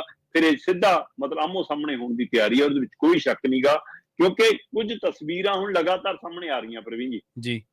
ਮੁੱਖ ਮੰਤਰੀ ਭਗਵੰਤ ਮਾਨ ਹੋਰਾਂ ਨੇ ਇਹ ਸਾਰੇ ਮਤੇ ਦੇ ਦੌਰਾਨ ਜਦੋਂ ਦਾੜੀ ਨੂੰ ਲੈ ਕੇ ਟਿੱਪਣੀ ਕੀਤੀ ਕਿ ਕਦੇ ਖੋਲ ਲੈਂਦੇ ਆ, ਕਦੇ ਬੰਨ ਲੈਂਦੇ ਆ, ਕਦੇ ਐ ਕਰ ਲੈਂਦੇ ਆ, ਕਦੇ ਉਹ ਕਰ ਲੈਂਦੇ ਆ, ਉਹ ਸਿੱਧਾ ਨਿਸ਼ਾਨਾ ਉਹਨਾਂ ਦਾ ਸੁਖਬੀਰ ਬਾਦਲ ਨੂੰ ਲੈ ਕੇ ਸੀ ਜੀ। ਤੇ ਉਸ ਨੂੰ ਲੈ ਕੇ ਉਹ ਫੋਟੋਆਂ ਸੋਸ਼ਲ ਮੀਡੀਆ ਤੇ ਚਲਵਾਈਆਂ ਵੀ ਜਾਂ ਚੱਲੀਆਂ ਵੀ, ਕਿਆ ਦੇਖੋ ਜੀ ਵੋਟਾਂ ਟਾਈਮ ਖੋਲ ਲਈ। ਤੇ ਦੂਆ ਦਿਨ ਨਹੀਂ ਟੱਪਿਆ, ਲੋਕਾਂ ਨੇ ਲਿਆ ਕੇ ਕੁਲਤਾਰ ਸਿੰਘ ਸੰਧਵਾ ਦੀਆਂ ਫੋਟੋਆਂ ਵੀ ਸਾਹਮਣੇ ਰੱਖਤੀਆਂ। ਕਿਆ ਚੱਕੋ ਜੀ, ਕੁਲਤਾਰ ਸਿੰਘ ਸੰਧਵਾ ਪਹਿਲਾਂ ਬੰਨਦੇ ਸੀ, ਹੁਣ ਖੋਲ ਲੈਂਦੇ ਨੇ। ਲੋਕਾਂ ਨੇ ਨਿੱਜਰ ਹੋਰਾਂ ਦੀਆਂ ਫੋਟੋਆਂ ਸਾਹਮਣੇ ਰੱਖਤੀਆਂ, ਕਿਆ ਦੇਖੋ ਜੀ ਪਹਿਲਾਂ ਬੰਨਦੇ ਸੀ, ਹੁਣ ਪ੍ਰਕਾਸ਼ ਕਰ ਲੈਂਦੇ ਨੇ ਦਾੜਾ। ਤੇ ਇੱਥੋਂ ਤੱਕ ਕਿ ਭਗਵੰਤ ਮਾਨ ਹੋਰਾਂ ਦੀਆਂ ਵਾਲ ਕੱਟੇ ਹੋਏ ਨੇ, ਹਨਾ, ਪੱਟੇ ਰੱਖੇ ਹੋਏ ਨੇ, ਦਾੜੀ ਮਾੜੀ ਹੈ ਹਨਾ, ਉਹ ਫੋਟੋਆਂ ਤੇ ਫਿਰ ਅਚਾਨਕ ਇੱਕ ਥਾਂ ਤੇ ਪੱਗ, ਮੈਨੂੰ ਨਹੀਂ ਪਤਾ ਉਹ ਕਿਸ ਮਾਹੌਲ ਚ ਲਾਈ, ਕਿਉਂਕਿ ਅਗਲਾ ਪਿਛਲਾ ਹਿੱਸਾ ਨਹੀਂ ਆ ਵੀਡੀਓ। ਮਤਲਬ ਅੱਜ ਕੱਲ ਆਹ ਟ੍ਰੈਂਡ ਬਹੁਤ ਹੈ ਕਿ ਉਹਨਾਂ ਕੁ ਕੱਟ ਕੇ ਦਿਖਾਇਆ ਜਾਂਦਾ ਕਿ ਉਹ ਕਿਸੇ ਗਰਾਊਂਡ ਦੀ ਜਾਂ ਮੈਦਾਨ ਜਿਹੀ ਲੱਗਦੀ ਹੈ ਕਿ ਅਚਾਨਕ ਭਗਵੰਤ ਮਾਨ ਨੇ ਸਿਰ ਤੋਂ ਐ ਪੱਗ ਲਾਤੀ ਹੈਨਾ, ਉਹ ਫੋਟੋ ਕਿਆ ਲਓ ਜੀ। ਸੋ ਇਸ ਲਈ ਇਹ ਹਵਾਲੇ ਨਾਲ ਹੁਣ ਇਹ ਮਜ਼ਾਕ ਸਾਰਾ ਕਿਹਦਾ ਉੱਡਦਾ ਜੀ, ਇਸ ਵੀਡੀਓ ਨਾਲ? ਆਪ ਦਾ, ਅਕਾਲੀਆਂ ਦਾ, ਲੀਡਰਾਂ ਦਾ ਨਹੀਂ, ਇਹ ਤੁਸੀਂ ਕੌਮ ਦਾ, ਪੰਥ ਦਾ, ਦਸਤਾਰ ਦਾ, ਕਕਾਰਾਂ ਦਾ ਤੁਸੀਂ ਉਹ ਮਜ਼ਾਕ ਉਡਾਈ। ਬਿਲਕੁਲ ਸਹੀ ਹੈ। ਸੋ ਇਸ ਲਈ ਇਸ ਮਸਲੇ ਨੂੰ ਗੰਭੀਰਤਾ ਨਾਲ ਸਮਝਣ ਦੀ ਲੋੜ ਸੀ। ਜਿਹੜੀ ਸਰਕਾਰ ਨੂੰ ਇਹ ਕਾਰਵਾਈ ਕਰਨ ਤੋਂ ਪਹਿਲਾਂ ਸਾਰੀਆਂ ਧਿਰਾਂ ਦੀ ਰਾਏ ਲੈਣੀ ਚਾਹੀਦੀ ਸੀ। ਉੱਥੇ ਹੀ ਸ਼੍ਰੋਮਣੀ ਕਮੇਟੀ ਨੂੰ ਇਸ ਮਸਲੇ ਤੇ ਇਕਜੁੱਟਤਾ ਦੀ ਲੋੜ ਹੈ। ਉਧਰ ਵੀ ਇਕਜੁੱਟਤਾ ਅਜੇ ਨਹੀਂ ਹੈਗੀ ਤੇ ਉਧਰ ਵੀ ਸਮਝ ਨਹੀਂ ਹੈਗੀ। ਸੋ ਦੋਵੇਂ ਪਾਸੇ ਕੁਝ ਕਮੀਆਂ ਨੇ ਜਿਹਦੇ ਵਿੱਚੋਂ ਇਹ ਮਾਮਲਾ ਆਉਂਦੇ ਸਮੇਂ 'ਚ ਤਣਾਅ ਵਾਲਾ ਬਣ ਸਕਦਾ, ਟਕਰਾਅ ਵਾਲਾ ਬਣ ਸਕਦਾ। ਇੱਕ ਪਾਸੇ ਤਾਂ ਤੁਸੀਂ ਜਿਹੜੀ ਇਹ ਤਫਸੀਲ ਦਿੱਤੀ ਹੈ ਸ਼ਰਮਾ ਜੀ ਕਿ ਇਸ ਮਾਮਲੇ ਦੇ ਵਿੱਚ ਮੋਰਚਾ ਲੱਗਣ ਜਾ ਰਿਹਾ, ਲੱਗ ਸਕਦਾ, ਜਿਸ ਤਰੀਕੇ ਦਾ ਤਣਾਅ ਬਣਿਆ ਖੜਾ, ਜਿਸ ਤਰੀਕੇ ਦੇ ਨਾਲ ਦੋਵੇਂ ਧਿਰਾਂ ਆਪੋ ਆਪਣੇ ਸਟੈਂਡ ਤੇ ਅਡਿੱਗ ਨੇ, ਅਡੋਲ ਨੇ। ਦੂਜੇ ਪਾਸੇ ਇੱਕ ਹੋਰ ਜਿਹੜੀ ਗੱਲ ਉਹ ਵੀ ਸੁਣਨ ਦੇ ਵਿੱਚ ਆ ਰਹੇ ਆ ਕਿ ਮੱਕੀ ਤੇ ਮੂੰਗੀ ਨੂੰ ਲੈ ਕੇ ਹੁਣ ਕਿਸਾਨ ਵੀ 33 ਕਿਸਾਨ ਜਥੇਬੰਦੀਆਂ ਉਹ ਵੀ ਸਰਗਰਮ ਹੋ ਚੁੱਕੀਆਂ। ਸੋ ਸਰਕਾਰ, ਹਾਂਜੀ ਬਿਲਕੁਲ, ਸਰਕਾਰ ਨੂੰ ਹੁਣ ਦੋਨਾਂ ਮੁਹਾਜਾਂ ਤੇ, ਪੰਥਕ ਤੇ ਵੀ ਤੇ ਕਿਸਾਨੀ ਵਾਲੇ ਤੇ ਵੀ, ਆਉਣ ਵਾਲੇ ਦਿਨਾਂ ਦੇ ਵਿੱਚ ਇੱਕ ਵੱਡੇ ਵਿਰੋਧ ਆ ਜਿਹੜਾ ਸਾਹਮਣਾ ਉਹ ਕਰਨਾ ਪੈ ਸਕਦਾ। ਅਗਲੀ ਖਬਰ ਦੇ ਵੱਲ ਵਧੀਏ ਸ਼ਰਮਾ ਜੀ। 145 ਕਰੋੜ ਦਾ ਘੁਟਾਲਾ ਹੋਇਆ ਸੀ ਅਮਰੂਦਾਂ ਵਾਲੇ ਮਾਮਲੇ ਦੇ ਵਿੱਚ। ਇੱਕ ਗਾਣਾ ਆਇਆ ਸੀ, ਮੈਨੂੰ ਪਤਾ ਨਹੀਂ ਹੁਣ ਇਹਦੇ ਨਾਲ ਮਿਲਦਾ ਜੁਲਦਾ ਕਿ ਨਹੀਂ, ਵੀ ਲੋਕਾਂ ਦਾ ਨਾ ਦੁੱਧ ਵਿਕਦਾ, ਤੇਰਾ ਵਿਕਦਾ ਜੈ ਕੁਰੇ ਪਾਣੀ, ਜਿਹਦੀਆਂ ਸ਼ਰਮਾ ਜੀ ਕੇਰਾਂ ਹੱਥ ਅੜਨ ਲੱਗ ਪਏ ਅਫਸਰਸ਼ਾਹੀ ਦੇ ਵਿੱਚ। ਉਹ ਫਿਰ ਤੁਹਾਨੂੰ ਪਤਾ ਹੀ ਹੈ ਕਿੱਥੇ ਘੱਟ ਕਰਦਾ। ਕਹਿੰਦੇ ਵੀ ਅਮਰੂਦਾਂ ਵਾਲਾ ਜਿਹੜਾ ਤੁਸੀਂ ਜ਼ਿਕਰ ਕੀਤਾ ਸੀ ਪਿੱਛੇ ਜੇ, ਵੀ ਬੂਟੇ ਵੱਧ ਦਿਖਾ ਕੇ, ਲੈਂਡ ਮਹਿੰਗੀ ਦਿਖਾ ਕੇ ਤੇ ਉਹਦਾ ਫਿਰ ਮੁਆਵਜ਼ਾ ਵਸੂਲਿਆ ਗਿਆ। ਤੇ ਹੁਣ 145 ਕਰੋੜ ਮਾਮਲੇ ਦੇ ਵਿੱਚ ਜੋ ਕੁਛ ਜਿਹੜੀਆਂ ਅਪਡੇਟਸ ਨੇ ਉਹ ਵੀ ਸਾਂਝੀਆਂ ਕਰ ਦਿਓ, ਤੇ ਨਾਲ ਇਹ ਜ਼ਰੂਰ ਦੱਸ ਦਿਓ ਕਿ ਅਮਰੂਦ ਦੇ ਬੂਟੇ ਤੇ ਵੇਲ ਕਿਵੇਂ ਬਣ ਗਏ। ਪ੍ਰਵੀਨ ਜੀ, ਬਿਲਕੁਲ ਆਪਾਂ ਇਸੇ ਪ੍ਰੋਗਰਾਮ 'ਚ ਵੀ ਚਰਚਾ ਕੀਤੀ ਸੀ ਕਿ ਸਰਕਾਰੀ ਅਮਰੂਦ ਦੇ ਕਰੋੜ ਸਵਾ ਕਰੋੜ ਦੇ ਛਕ ਗਏ ਹਨਾ। ਅਸਲ ਦੇ ਵਿੱਚ ਉਸ ਪਹਿਲੂ ਦੇ ਵਿੱਚ ਮਾਮਲਾ ਆਇਆ ਸੀ ਇੱਕ ਡੀਸੀ ਦੀ ਘਰ ਵਾਲੀ ਦਾ। ਜੀ। ਇੱਕ ਡੀਸੀ ਦੀ ਘਰ ਵਾਲੀ ਨੇ 1 ਕਰੋੜ 17 ਲੱਖ ਰੁਪਏ ਦਾ ਮੁਆਵਜ਼ਾ ਲਿਆ ਜੀ, ਹੈ ਨਾ, ਸਰਕਾਰੀ ਅਮਰੂਦਾਂ ਦਾ। ਸਮਝ ਲਓ, ਕਹਿ ਲਓ ਕਿ ਸਰਕਾਰੀ ਖਜ਼ਾਨੇ ਚੋਂ ਜਾਂ ਅਮਰੂਦ ਛਕਣ ਦਾ। ਉਹਦੇ ਵਿੱਚ ਪਹਿਲੂ ਇਹੀ ਆਇਆ ਸੀਗਾ ਕਿ ਇਹ ਜ਼ਮੀਨ ਜਦੋਂ ਅਕਵਾਇਰ ਕਰਨੀ ਸੀ ਸਰਕਾਰ ਨੇ ਜਾਂ ਗਵਾਂਢਾਂ ਨੇ, ਤਾਂ ਉਹ ਤੋਂ ਪਹਿਲਾਂ ਹੀ ਇਹਨਾਂ ਅਧਿਕਾਰੀਆਂ ਨੇ ਆਪਣੇ ਰਿਸ਼ਤੇਦਾਰਾਂ, ਆਪਣੇ ਘਰ ਵਾਲੀਆਂ, ਆਪਣੇ ਮਿੱਤਰਾਂ ਦੇ ਨਾਂ ਤੇ ਜ਼ਮੀਨ ਖਰੀਦ ਲਈ ਜੀ। ਤੇ ਜਦੋਂ ਪਤਾ ਲੱਗਿਆ ਕਿ 5500 ਰੁਪਈਆ ਇੱਕ ਬੂਟੇ ਦਾ ਵੀ ਮਿਲ ਜਾਂਦਾ ਜੇ ਅਮਰੂਦ ਲੱਗੇ ਹੋਣ, ਤਾਂ ਉਹਨਾਂ ਨੇ ਇਸ ਹਵਾਲੇ ਨਾਲ ਇਸ ਏਕੜ ਦੇ 1 ਏਕੜ ਦੇ ਵਿੱਚ ਜਿੱਥੇ 130 ਤੋਂ 135 ਬੂਟੇ ਲੱਗ ਸਕਦੇ ਨੇ, ਉੱਥੇ ਉਹਨਾਂ ਨੇ 1 ਏਕੜ ਦੇ ਵਿੱਚ 2000 ਤੋਂ ਲੈ ਕੇ 3-3000 ਤੱਕ ਬੂਟੇ ਦਿਖਾਤੇ, 250 ਬੂਟੇ ਦਿਖਾਏ। ਠੀਕ ਹੈ। ਤੇ ਉਹ ਇੱਕ ਬੂਟੇ ਦਾ ਜਿਹੜਾ ਇੰਨਾ ਕੁ ਬੂਟਾ ਸੀ 50 ਰੁਪਏ ਵਾਲਾ, ਉਹਦਾ 5500 ਰੁਪਇਆ ਮੁਆਵਜ਼ਾ ਲਿਆ। ਅੱਛਾ। ਸੋ ਉਸ ਮਾਮਲੇ ਵਿੱਚ ਬਕਾਇਦਾ ਫਿਰੋਜ਼ਪੁਰ ਦੇ ਰਜੇਸ਼ ਧਮਾਨ ਹੋਰਾਂ ਦੀ ਧਰਮ ਪਤਨੀ ਜਸਮੀਨ ਕੌਰ ਦਾ ਕਾਫੀ ਨਾਮ ਚਰਚਾ ਚ ਆਇਆ ਸੀਗਾ ਕਿ ਉਹਨਾਂ ਨੇ ਜੀ ਜ਼ਮੀਨ ਐਕਵਾਇਰ ਕੀਤੀ ਹੋਈ ਹੈ, 1 ਕਰੋੜ 17 ਲੱਖ ਰੁਪਈਆ ਉਹਨਾਂ ਨੇ ਸਿਰਫ ਅਮਰੂਦਾਂ ਦਾ ਹੀ ਮੁਆਵਜ਼ਾ ਲੈ ਲਿਆ। ਇਸੇ ਤਰ੍ਹਾਂ ਇੱਕ ਹੋਰ ਅਧਿਕਾਰੀ ਦੀ ਘਰ ਵਾਲੀ ਆ, ਉਹਦਾ ਵੀ ਇਸ ਘੁਟਾਲੇ ਚ ਨਾ ਵੱਜਿਆ ਸੀ। ਪਰ ਹੁਣ ਵਿਜੀਲੈਂਸ ਕਹਿੰਦੀ ਜੀ ਅਸੀਂ ਮੁਹਿੰਮ ਵਿੱਢਤੀ, ਅਸੀਂ ਇਹ ਘੁਟਾਲਾ ਸਿਰੇ ਲਾ ਕੇ ਹਟਾਂਗੇ। ਅਸੀਂ ਜੀ 17 ਬੰਦੇ ਗ੍ਰਿਫਤਾਰ ਕਰ ਲਏ, ਅਸੀਂ 14 ਬੰਦਿਆਂ ਤੇ ਕਾਰਵਾਈ ਕਰ ਲਈ, 125 ਤੋਂ ਵੱਧ ਲੋਕ ਨਾਮਜ਼ਦ ਨੇ। ਪਰ ਆ ਅਫਸਰਾਂ ਅਧਿਕਾਰੀਆਂ ਦੀਆਂ ਘਰਲੀਆਂ ਨੂੰ ਭੁੱਲ ਚੁੱਕਿਆ ਜੀ ਵਿਜੀਲੈਂਸ। ਇਹ ਇੱਕ ਪਹਿਲੂ ਜੀ। ਇਹਨਾਂ ਦਾ ਮਾਮਲਾ ਠੰਡੇ ਵਾਸਤੇ ਚ, ਬਾਕੀ ਸਾਰਾ ਮਾਮਲਾ ਸਰਗਰਮ। ਹੁਣ ਮਾਮਲਾ ਕੀ ਹੈ ਪਹਿਲਾਂ ਇਹ ਸਮਝੋ ਪ੍ਰਵੀਨ ਜੀ। ਗੱਲ ਹੈਗੀ ਆ 2016 ਦੀ। ਠੀਕ ਹੈ। 2016 ਦੇ ਵਿੱਚ ਗਵਾਂਢਾਂ ਨੇ ਮੋਹਾਲੀ ਦੇ ਆਲੇ ਦੁਆਲੇ ਖੇਤਰ ਦੇ ਵਿੱਚ ਨਿਊ ਚੰਡੀਗੜ੍ਹ ਉਸਾਰਨ ਦੇ ਨਾਂ ਦੇ ਉੱਤੇ ਕੁਝ ਪਿੰਡਾਂ ਦੀਆਂ ਜ਼ਮੀਨਾਂ ਮਾਰਕ ਕੀਤੀਆਂ ਕਿ ਆਪਾਂ ਜ਼ਮੀਨਾਂ ਗਵਾਂਢਾਂ ਲਈ ਖਰੀਦਣੀਆਂ ਜੀ। ਔਰ ਇੱਕ ਨਿਯਮ ਹੈ ਕਿ ਜਦੋਂ ਗਵਾਂਢਾਂ ਨੇ ਕੁਝ ਅਜਿਹਾ ਕਰਨਾ ਹੋਵੇ ਤਾਂ ਉਹਦੇ ਤਹਿਤ ਇਹ ਜਾਣਕਾਰੀ ਬਿਲਕੁਲ ਜਨਤਕ ਨਹੀਂ ਹੋ ਸਕਦੀ। ਤੇ ਉਹ ਤਾਂ ਕਿ ਉਹ ਮਾਰਕ ਕੀਤੀਆਂ ਜ਼ਮੀਨਾਂ ਇੱਧਰ ਉੱਧਰ ਵਿਕਣ ਨਾ, ਜਾਂ ਉਹਨਾਂ ਦੇ ਸੌਦੇ ਨਾ ਹੋ ਜਾਣ, ਜਾਂ ਕੋਈ ਪ੍ਰੋਪਰਟੀ ਨਾ ਖਰੀਦ ਲੈਣ। ਇਸ ਲਈ ਇਸ ਨੂੰ ਬੜਾ ਗੁਪਤ ਰੱਖਣਾ ਹੁੰਦਾ ਜੀ। ਫਿਰ 2017 ਦੇ ਵਿੱਚ ਧਾਰਾ 4 ਤੇ 2020 ਦੇ ਵਿੱਚ ਆ ਕੇ ਧਾਰਾ 11 ਦੇ ਅਧੀਨ ਨੋਟੀਫਿਕੇਸ਼ਨ ਜਾਰੀ ਹੋ ਗਈ। ਠੀਕ ਹੈ। ਜਦੋਂ ਧਾਰਾ 11 ਲੱਗੀ ਤਦ ਉਹ ਤੋਂ ਬਾਅਦ ਉਹ ਜ਼ਮੀਨਾਂ ਫਿਰ ਵਿਕ ਨਹੀਂ ਸਕਦੀਆਂ, ਉਹ ਗਵੰਡਾ ਐਕਵਾਇਰ ਕਰੂਗੀ। ਤੇ ਇਹ ਇੱਕ ਤੈਅ ਨਿਯਮ ਹੈ। ਪਰ ਇੱਥੇ ਧਾਰਾ 11 ਲੱਗਣ ਤੋਂ ਬਾਅਦ ਵੀ ਉਹ ਜ਼ਮੀਨਾਂ ਦੇ ਸੌਦੇ ਹੋਏ ਜੀ, ਉਹ ਜ਼ਮੀਨਾਂ ਖਰੀਦੀਆਂ ਗਈਆਂ, ਉਹ ਜ਼ਮੀਨਾਂ ਦੀ ਰਜਿਸਟਰੀ ਹੋਈ, ਗੋਦਾਵਰੀ ਹੋਈ। ਠੀਕ ਹੈ। ਇਹਦਾ ਮਤਲਬ ਉਹਦੇ ਵਿੱਚ ਮਾਲ ਵਿਭਾਗ ਵੀ ਸ਼ਾਮਲ ਹੈ, ਉਹਦੇ ਵਿੱਚ ਪਟਵਾਰੀ ਕਾਨੂੰਗੋ ਤਹਿਸੀਲਦਾਰ ਵੀ ਸ਼ਾਮਲ ਨੇ, ਉਹਦੇ ਵਿੱਚ ਗਵਾਂਡਾ ਦੇ ਅਧਿਕਾਰੀ ਅਫਸਰ ਵੀ ਸ਼ਾਮਲ ਨੇ, ਤੇ ਇੱਥੋਂ ਤੱਕ ਕਿ ਜਿਹੜਾ ਬਾਗਬਾਨੀ ਵਿਭਾਗ ਆ ਉਹਦੀ ਵੀ ਸ਼ਮੂਲੀਅਤ ਆ ਗਈ। ਕਿਉਂਕਿ ਜਦੋਂ ਇਹ ਪਤਾ ਲੱਗਿਆ ਕਿ ਜੀ ਇਹਨਾਂ ਬੂਟਿਆਂ ਦੇ ਨਾਲ 50-50 ਰੁਪਏ ਦੇ ਬੂਟੇ ਲਿਆਂਦੇ ਜੀ, ਫਿਰ ਇਹਨਾਂ ਨੇ ਬਕਾਇਦਾ ਤੌਰ ਦੇ ਉੱਤੇ, ਮਤਲਬ ਕਿ ਇੱਥੋਂ ਦੂਏ ਸੂਬਿਆਂ ਤੋਂ ਮੰਗਾਏ, ਯੂਪੀ ਤੋਂ ਲਿਆਂਦੇ ਬੂਟੇ, 50-50 ਰੁਪਏ ਵਾਲੇ ਬੂਟੇ ਲਾ ਕੇ ਬਾਗਵਾਨ ਤੋਂ ਵਿਭਾਗ ਤੋਂ ਉਹਨੂੰ ਮਾਰਕ ਕਰਾਇਆ ਕਿ ਹਾਂ ਜੀ ਇਹ ਸਹੀ ਨੇ ਜੀ, ਇਹ ਤਾਂ ਬਾਗ ਲੱਗੇ ਸੀ, ਬਾਗ ਉਜੜਨਗੇ। ਉਹਦੇ ਵਿੱਚ ਜ਼ਮੀਨ ਦਾ ਜਿੰਨਾ ਕਿੱਲੇ ਦਾ ਮੁੱਲ ਆ, ਏਕੜ ਦਾ ਮੁੱਲ ਆ, ਉਹ ਵੱਖਰਾ ਮਿਲਣਾ। ਪ੍ਰਤੀ ਬੂਟਾ 5500 ਰੁਪਏ ਮੁਆਵਜ਼ਾ ਵੱਖਰਾ ਮਿਲਿਆ ਕਿ ਜੀ ਬਾਗ ਉਜਾੜਿਆ ਸੀ ਅਮਰੂਦਾਂ ਦਾ। ਠੀਕ ਹੈ। ਸੋ ਇਸ ਹਵਾਲੇ ਨਾਲ ਇਹ ਵਸੂਲਗੀ ਸ਼ੁਰੂ ਹੋਈ। ਸੋ ਇਸ ਲਈ ਇਹਦੇ ਵਿੱਚ ਰੈਵਨਿਊ ਵਿਭਾਗ, ਹਾਰਟੀਕਲਚਰ ਵਿਭਾਗ ਹੈ ਨਾ, ਫਿਰ ਗਵਾਂਡਾ ਦੇ ਅਧਿਕਾਰੀ, ਇਹ ਸਾਰੇ ਘੇਰੇ ਚ ਆ ਗਏ। ਤੇ ਇੱਥੇ ਜੀ ਕਹਿੰਦੇ ਜੀ 134 ਅਮਰੂਦ ਜਿਹੜੇ ਬੂਟੇ ਲੱਗ ਸਕਦੇ 1 ਏਕੜ ਦੇ ਵਿੱਚ, ਜਿੰਨਾ ਡਿਸਟੈਂਸ ਇੱਕ ਮਾਰਕ ਕੀਤਾ ਹੋਇਆ ਬਾਗ ਦੇ ਹਵਾਲੇ ਨਾਲ, ਉਹਦੀ ਬਜਾਏ 2800 ਤੋਂ ਲੈ ਕੇ 3-3000 ਤੱਕ ਬੂਟੇ ਦਿਖਾਏ। ਠੀਕ ਹੈ। ਤੇ ਫਿਰ ਉਹਦੇ ਮੁਆਵਜ਼ੇ ਵਸੂਲਣੇ ਸ਼ੁਰੂ ਕਰਤੇ। ਇਹਦੇ ਹਵਾਲੇ ਨਾਲ ਫਿਰ ਡਿਪਟੀ ਡਾਇਰੈਕਟਰ ਦਿਨੇਸ਼ ਕੁਮਾਰ ਉਹ ਵੀ ਐਕਸ਼ਨ ਚ ਆ ਗਿਆ। ਬਾਗਬਾਨੀ ਦਾ ਵਿਕਾਸ ਅਫਸਰ ਹੈ ਜਿਹੜਾ ਜਸਪ੍ਰੀਤ ਸਿੰਘ, ਉਹ ਵੀ ਨਿਸ਼ਾਨੇ ਤੇ ਆ ਗਿਆ, ਹੈ ਨਾ। ਵਿਸ਼ਾਲੀ, ਰਸ਼ਮੀ ਅਰੋੜਾ, ਅਨਿਲ ਅਰੋੜਾ, ਹੈ ਨਾ, ਵਿਸ਼ਾਲ ਭੰਡਾਰੀ, ਇਹਨਾਂ ਸਾਰਿਆਂ ਤੇ ਕੇਸ ਦਰਜ ਹੋ ਗਏ। ਤੇ ਵਿਜੀਲੈਂਸ ਨੇ ਹੁਣ ਜੀ ਇਹ ਮਾਮਲਾ ਫੇਰ ਤੇਜ਼ ਕਰਤਾ, ਕਿਉਂਕਿ ਇਹ ਕਹਿੰਦੇ ਜੀ ਕਿ ਇਹਦੇ ਵਿੱਚ ਅਧਿਕਾਰੀਆਂ ਦੇ ਨਾਲ ਸਰਕਾਰਾਂ ਦੀ ਸ਼ਮੂਲੀਅਤ ਆ, ਉਸ ਸਮੇਂ ਦੇ ਮੰਤਰੀ ਅਫਸਰਾਂ ਦੀ ਸ਼ਮੂਲੀਅਤ ਹੈ, ਇਸ ਲਈ ਅਸੀਂ ਜਾਂਚ ਕਰ ਰਹੇ ਹਾਂ। ਤੇ ਜਦੋਂ ਜਾਂਚ ਕਰ ਰਹੇ ਹਾਂ ਤਾਂ ਕਹਿੰਦੇ ਜੀ 145 ਕਰੋੜੀ ਘੁਟਾਲਾ ਹੈ, ਜਿਹਦੇ ਵਿੱਚੋਂ ਇੱਕ ਮੌਜੂਦਾ ਡੀਸੀ ਦੀ ਘਰ ਵਾਲੀ ਦੇ ਉੱਤੇ ਵੀ 1 ਕਰੋੜ 17 ਲੱਖ ਦੇ ਬੂਟੇ ਖਾਣ ਦਾ ਜਾਂ ਮੁਆਵਜ਼ਾ ਲੈਣ ਦਾ ਪਹਿਲੂ ਹੈ। ਤੇ ਕੁੱਲ 145 ਕਰੋੜ ਦਾ ਘੁਟਾਲਾ, ਜਿਹਦੇ ਵਿੱਚ ਵਿਜੀਲੈਂਸ ਕਹਿੰਦੀ ਅਸੀਂ 17 ਦੇ ਉੱਤੇ 17 ਲੋਕਾਂ ਦਾ ਗ੍ਰਿਫਤਾਰ ਕਰ ਚੁੱਕੇ ਹਾਂ ਇਸ ਮਾਮਲੇ 'ਚ ਜੀ। 14 ਦੇ ਉੱਤੇ ਅਸੀਂ ਪਰਚੇ ਦਰਜ ਕਰ ਚੁੱਕੇ ਹਾਂ। 125 ਲੋਕ ਸਾਡੇ ਨਿਸ਼ਾਨੇ ਤੇ ਨੇ, ਜਾਂਚ ਦੇ ਘੇਰੇ 'ਚ ਨੇ। ਠੀਕ ਹੈ। ਤੇ ਦਾਇਰਾ ਆਉਣ ਵਾਲੇ ਸਮੇਂ 'ਚ ਵੱਧ ਜਾਊਗਾ। ਤੇ ਇਹ ਵੀ ਆਇਆ ਸਾਹਮਣੇ ਪ੍ਰਵੀਨ ਜੀ ਕਿ ਇਸ ਸਭ ਦੇ ਦਰਮਿਆਨ ਕੁਝ ਲੋਕਾਂ ਨੇ ਮੁਆਵਜ਼ੇ ਲੈ ਕੇ ਵਸੂਲੇ ਹੋਏ ਮੋੜ ਵੀ ਦਿੱਤੇ। ਅੱਛਾ, 2-2 ਕਰੋੜ ਰੁਪਇਆ ਵਾਪਸ ਵੀ ਆ ਗਿਆ। ਅੱਛਾ, ਇਹ ਜੇ ਵੀ ਪੱਧਰਪੁਰਸ਼ ਹੈਗੇ ਨੇ, ਇਹ ਵੀ ਨੇ। ਹਾਂ, ਤੇ ਜਿਨ੍ਹਾਂ ਨੂੰ ਲੱਗਿਆ ਕਿ ਲੈ ਵੀ ਅਸੀਂ ਹੁਣ ਫਸ ਗਏ, ਅਸੀਂ ਇਸ ਸਥਿਤੀ 'ਚ, ਉਹਨਾਂ ਨੇ ਪੈਸੇ ਵਾਪਸ ਵੀ ਕੀਤੇ ਨੇ। ਪਰ ਇਹ ਸਭ ਦੇ ਦਰਮਿਆਨ ਇੱਥੇ ਲਿਆ ਕੇ ਸਵਾਲ ਖੜਾ ਹੋਇਆ ਕਿ ਭਾਈ ਸਰਕਾਰ ਹੁਣ ਇਹਨਾਂ ਮੌਜੂਦਾ ਅਧਿਕਾਰੀਆਂ ਨੂੰ, ਜਿਨ੍ਹਾਂ ਨੂੰ ਆਪ ਲਾਇਆ ਹੋਇਆ ਬੜੇ ਅਹੁਦਿਆਂ ਤੇ, ਉਹਨਾਂ ਦੀਆਂ ਘਰ ਵਾਲੀਆਂ ਜਾਂ ਉਹਨਾਂ ਦੇ ਰਿਸ਼ਤੇਦਾਰਾਂ ਦੇ ਮਾਮਲੇ ਦੇ ਵਿੱਚ ਇਹ ਫਾਈਲ ਕਿਉਂ ਚੁੱਪ ਕਰ ਜਾਂਦੀ ਆ?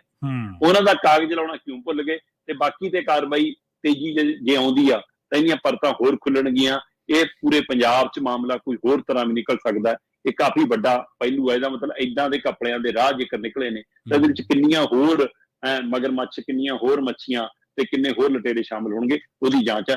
ਲਾਏ ਅਮਰੂਦਾਂ ਦੇ ਮਤਲਬ ਬੂਟੇ ਸੀਗੇ, ਹੈ ਨਾ, ਲਾਏ ਅਮਰੂਦਾਂ ਦੇ ਦਰਖਤ ਸੀਗੇ ਛੋਟੇ, ਮਤਲਬ ਕਿ ਹਾਂ ਜੀ ਇਹ ਦਰਖਤ ਬਣ ਕੇ ਕੱਲ ਨੂੰ ਅਮਰੂਦ ਦੇਣਗੇ, ਪਰ ਇਹ ਬਣ ਗਈ ਜੀ ਭ੍ਰਸ਼ਟਾਚਾਰ ਦੀ ਬੇਲ।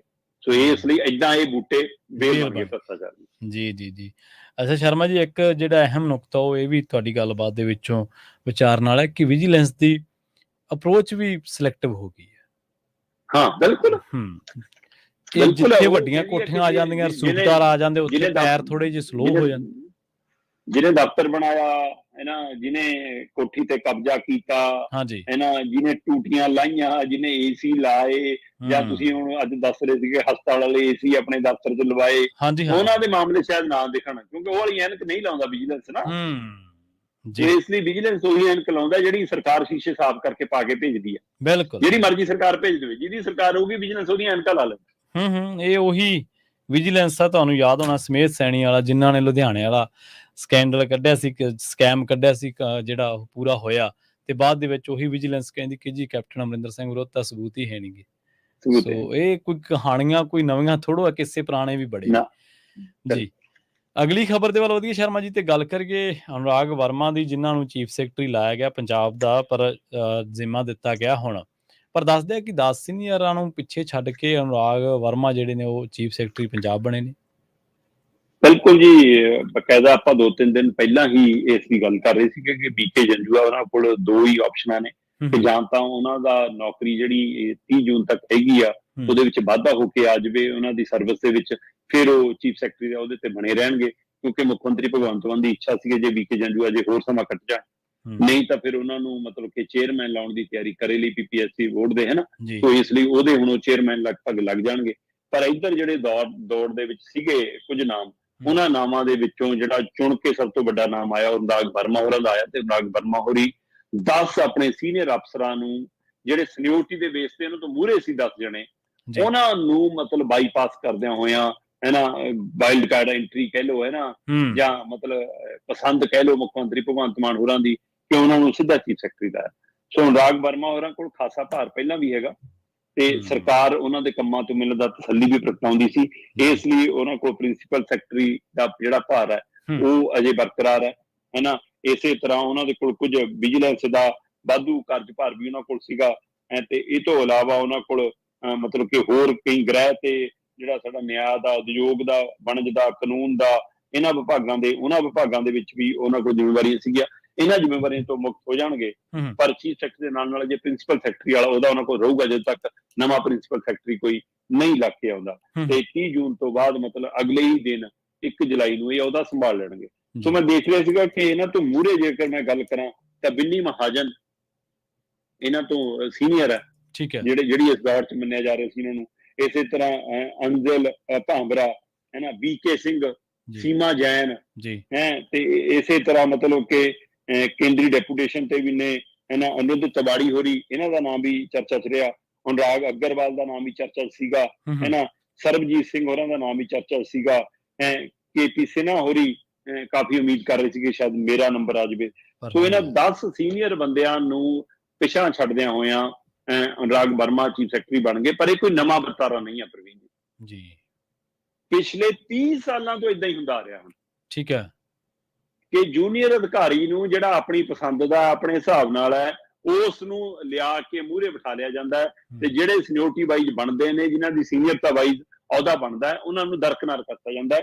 ਇਹ 1992 ਤੋਂ ਕਰਨ ਜਾਰੀ ਹੈ। ਠੀਕ ਹੈ, 1992 ਤੋਂ ਪਹਿਲਾਂ ਲਗਭਗ ਸੀਨੀਅਰਟੀ ਵਾਈਜ਼ ਜਿਹੜੇ ਹੁੰਦੇ ਸੀ ਉਹਨਾਂ ਨੂੰ ਇਹ ਮਿਲਦਾ ਸੀ, ਪਰ ਉਹ ਤੋਂ ਬਾਅਦ ਫਿਰ ਚੂਜ਼ ਐਂਡ ਪਿਕ ਵਾਲੀ ਨੀਤੀ ਜਦੋਂ ਅਪਣਾ ਲਈ ਸਰਕਾਰਾਂ ਨੇ ਜਾਂ ਲੀਡਰਾਂ ਨੇ ਜਾਂ ਮੁੱਖ ਮੰਤਰੀਆਂ ਨੇ, ਫਿਰ ਉਹਦੇ ਵਿੱਚੋਂ ਇਹ ਆਪਣੀ ਪਸੰਦ ਵਾਲੀ ਚੀਜ਼ ਨਿਕਲ ਕੇ ਆ ਗਈ। ਸੋ ਇਸ ਲਈ ਪੰਜਾਬ ਦੇ ਕਿੰਨੇ ਅਫਸਰ ਨੇ ਜਿਹੜੇ ਹੁਣ ਕੇਂਦਰੀ ਡੈਪੂਟੇਸ਼ਨ ਤੇ ਚਲੇ ਗਏ ਨੇ, ਜਿਹੜੇ ਲੱਗਦੇ ਨੇ ਕਿ ਅਸੀਂ ਨਹੀਂ ਆਪ ਨਾਲ ਕੰਮ ਕਰ ਸਕਦੇ, ਹੈ ਨਾ, ਜਾਂ ਕੁਝ ਜਿਹੜੇ ਅਜੇ ਜਿਹਨਾਂ ਨੂੰ ਲੱਗਦਾ ਕਿ ਨਹੀਂ ਸਾਡੀ ਸੈਟਿੰਗ ਹੋ ਸਕਦੀ ਹੈ, ਸੋ ਅਜੇ ਇੱਥੇ ਬਰਕਰਾਰ ਨੇ, ਜਾਂ ਜਿਹੜੇ ਕਹਿੰਦੇ ਕਿ ਜਿੱਥੇ ਮਿਲ ਗਈ ਪੋਸਟ ਆਪਾਂ ਤਾਂ ਕੰਮੇ ਕਰਨਾ, ਡਿਊਟੀ ਨਿਭਾਉਣੀਆਂ ਉਵੇਂ ਨਿਭਾ ਰਹੇ ਆ, ਕੁਝ ਉਹ ਨੇ। ਸੋ ਪਰ ਆਹ 30 ਸਾਲਾਂ ਦਾ ਵਰਤਾਰਾ ਲਗਾਤਾਰ ਜਾਰੀ ਹੈ। 30 ਸਾਲਾਂ ਦੇ ਵਿੱਚ ਦੇਖ ਲਓ, ਕਾਂਗਰਸ ਦੀਆਂ ਸਰਕਾਰਾਂ ਵੀ ਆਈਆਂ, ਅਕਾਲੀ BJP ਵਾਲੀਆਂ ਵੀ ਆਈਆਂ, ਤੇ ਹੁਣ ਆਪ ਵਾਲੀ ਵੀ ਆ ਗਈ। ਸੋ ਇਹ ਕੁਝ ਵੀ ਨਵਾਂ ਨਹੀਂ ਹੈ ਜੀ, ਪਹਿਲੇ ਵਾਲਾ ਵਰਤਾਰਾ ਹੀ ਹੈ। ਉਸੇ ਤਰੀਕੇ ਨਾਲ ਅਨੁਰਾਗ ਅਗਰਵਾਲ ਨੂੰ ਹੁਣ ਚੀਫ ਸੈਕਟਰੀ ਅਹੁਦਾ ਮਿਲ ਗਿਆ। ਜੀ ਪੰਜਾਬ ਸਰਕਾਰ ਦੀ ਬਿਊਰੋਕ੍ਰੇਸੀ ਦੇ ਵਿੱਚ ਚੱਕਥਲ ਕਾਫੀ ਹੈ। ਪਿਛਲੇ ਦਿਨੀ ਆਪਾਂ ਜੰਜੂਆ ਦੀ ਵੀ ਖਬਰ ਸਾਂਝੀ ਕੀਤੀ ਸੀ। ਨਹੀਂ, ਆਉਂਦੇ ਦਿਨਾਂ ਦੇ ਵਿੱਚ ਅੱਜ ਚੱਕਥਲ ਹੋਣੀ ਹੈ ਹੁਣ ਖਾਸ ਕਰਕੇ ਤੁਹਾਨੂੰ ਜੁਲਾਈ ਹਫ਼ਤੇ ਦੇ ਵਿੱਚ ਵੱਡੇ ਪੱਧਰ ਤੇ ਪ੍ਰਸ਼ਾਸਨਿਕ ਤਬਦੀਲੀਆਂ, ਤਬਾਦਲੇ, ਬਦਲੀਆਂ, ਉਹ ਸਾਰਾ ਕੁਝ ਨਜ਼ਰ ਆਊਗਾ। ਖਾਸ ਕਰ DC ਨਵੇਂ ਲਾਉਣੇ, ADC ਨਵੇਂ ਲਾਉਣੇ, ਉਹ 'ਚ ਕਾਫੀ ਕੁਝ ਤਬਦੀਲੀਆਂ ਨਜ਼ਰ ਆਉਣਗੀਆਂ। ਜੀ ਬਿਲਕੁਲ ਜੀ। ਸ਼ਰਮਾ ਜੀ ਗੌਰ ਰਹੇਗੀ ਇਹਨਾਂ ਬਿਊਰੋਕ੍ਰੇਸੀ ਦੇ ਨਾਲ ਜੁੜੀਆਂ ਅੰਦਰਲੀਆਂ ਖਬਰਾਂ ਤੇ ਵੀ। ਤੇ ਆਪਾਂ ਅਗਲੀ ਖਬਰ ਦੇ ਵੱਲ ਵਧੀਏ ਸ਼ਰਮਾ ਜੀ। ਜੇਲ੍ਹਾਂ 'ਚ ਫੋਨ ਆਉਣਗੇ, ਇੱਕ ਗਾਣਾ ਬੜਾ ਪ੍ਰਸਿੱਧ ਹੋਇਆ ਸੀ, ਪਰ ਜੇਲ੍ਹ ਵਿਵਸਥਾ ਤੇ ਸਵਾਲ ਵੀ ਖੜੇ ਕਰਦਾ ਸੀਗਾ ਕਿ ਫੋਨ ਕਿਵੇਂ ਆਉਣਗੇ। ਬਾਅਦ ਦੇ ਵਿੱਚ ਆਪਾਂ ਦੇਖਿਆ ਕਿ ਜੇਲ੍ਹਾਂ ਦੇ ਵਿੱਚ ਤਾਂ ਜਦੋਂ 2 ਸ਼ੂਟਰ ਜਿਹੜੇ ਮਾਰੇ ਗਏ ਸੀਗੇ ਇੱਕ ਗਰੁੱਪ ਦੇ, ਉਹਨਾਂ ਦੀਆਂ ਵੀਡੀਓਜ਼ ਵੀ ਬਾਹਰ ਆ ਗਈਆਂ। ਹੁਣ ਕਹਿੰਦੇ ਭੰਗੜੇ ਪੈ ਰਹੇ ਨੇ ਤੇ ਉੱਥੋਂ ਦੀਆਂ ਵੀਡੀਓਜ਼ ਲੀਕ ਹੋਈਆਂ ਨੇ, ਫਿਰੋਜ਼ਪੁਰ ਜੇਲ੍ਹ ਦੀਆਂ ਨੇ। ਹਾਂ ਬਿਲਕੁਲ ਜੀ, ਫਿਰੋਜ਼ਪੁਰ ਜੇਲ੍ਹ ਨੂੰ ਬੜੀ ਹਾਈਟੈਕ ਜੇਲ੍ਹ ਮੰਨਦੇ ਨੇ ਇਹ, ਤੇ ਉਸ ਜੇਲ੍ਹ ਦੇ ਅੰਦਰੋਂ ਇੱਕ ਵਾਰ ਫਿਰ ਵੀਡੀਓ ਸਾਹਮਣੇ ਆਉਣਾ, ਜਦੋਂ ਕਿ ਪਹਿਲਾਂ ਵੀ ਸਮੇਂ-ਸਮੇਂ ਕੁਝ ਨਾ ਕੁਝ ਉੱਥੋਂ ਬਰਾਮਦ ਹੁੰਦਾ ਰਿਹਾ, ਵੀਡੀਓ ਤਸਵੀਰਾਂ ਦੀ ਗੱਲਾਂ ਜਾਂ ਸਮਾਨ ਦੀ ਗੱਲਾਂ ਸਾਹਮਣੇ ਆਉਂਦੀਆਂ ਰਹੀਆਂ, ਤੇ ਇੱਕ ਵਾਰ ਫਿਰ ਇਹ ਵਰਤਾਰਾ ਸਾਹਮਣੇ ਆਇਆ। ਮਤਲਬ ਇੰਨਾ ਕੁਝ ਹੋਣ ਦੇ ਬਾਵਜੂਦ ਵੀ ਕੰਟਰੋਲ ਨਹੀਂ ਹੋ ਰਿਹਾ ਪ੍ਰਸ਼ਾਸਨ ਤੋਂ।